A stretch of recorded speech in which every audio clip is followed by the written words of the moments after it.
voglio augurare a Venezia buon compleanno, auguri a tutti i veneziani da parte mia e da parte di tutti i cittadini baresi. Una culla di cultura, di tradizioni che ha portato l'Italia appunto a essere conosciuta da tutte le parti del nostro pianeta. Augurissimi e che siano altri 1600 anni come quelli passati.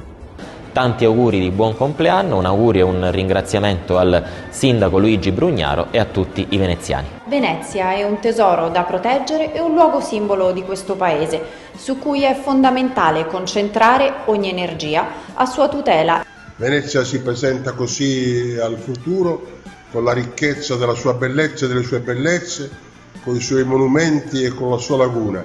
Napoli e Venezia, due città storicamente unite dalla bellezza, dal mare, dalle storie di popoli che hanno incrociato tanti altri popoli. Credo che quello che si debba fare è stare più uniti tra tutti noi e tra tutte le città italiane. Un buon lavoro al sindaco Brugnaro e un abbraccio a tutti i veneziani da Milano. Con grande affetto, tanti auguri a tutti i veneziani, tanti auguri anche al sindaco Brugnaro, tanti auguri di buon lavoro per questi 1600 anni. Dalla città dell'elefante, da Catania, tantissimi auguri di cuore a tutti i veneziani e al caro amico sindaco Brugnaro. Siamo legati oggi dall'alta velocità, in passato lo eravamo da canali di navigazione, ma che ci sia Venezia nel mondo è più che avere uno sbocco al mare.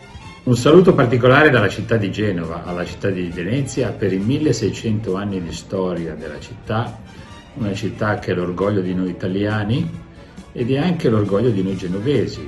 Perché se non hai visto Venezia, se non hai conosciuto Venezia a fondo, non puoi capire la grandezza, la complessità e la ricchezza del genere umano.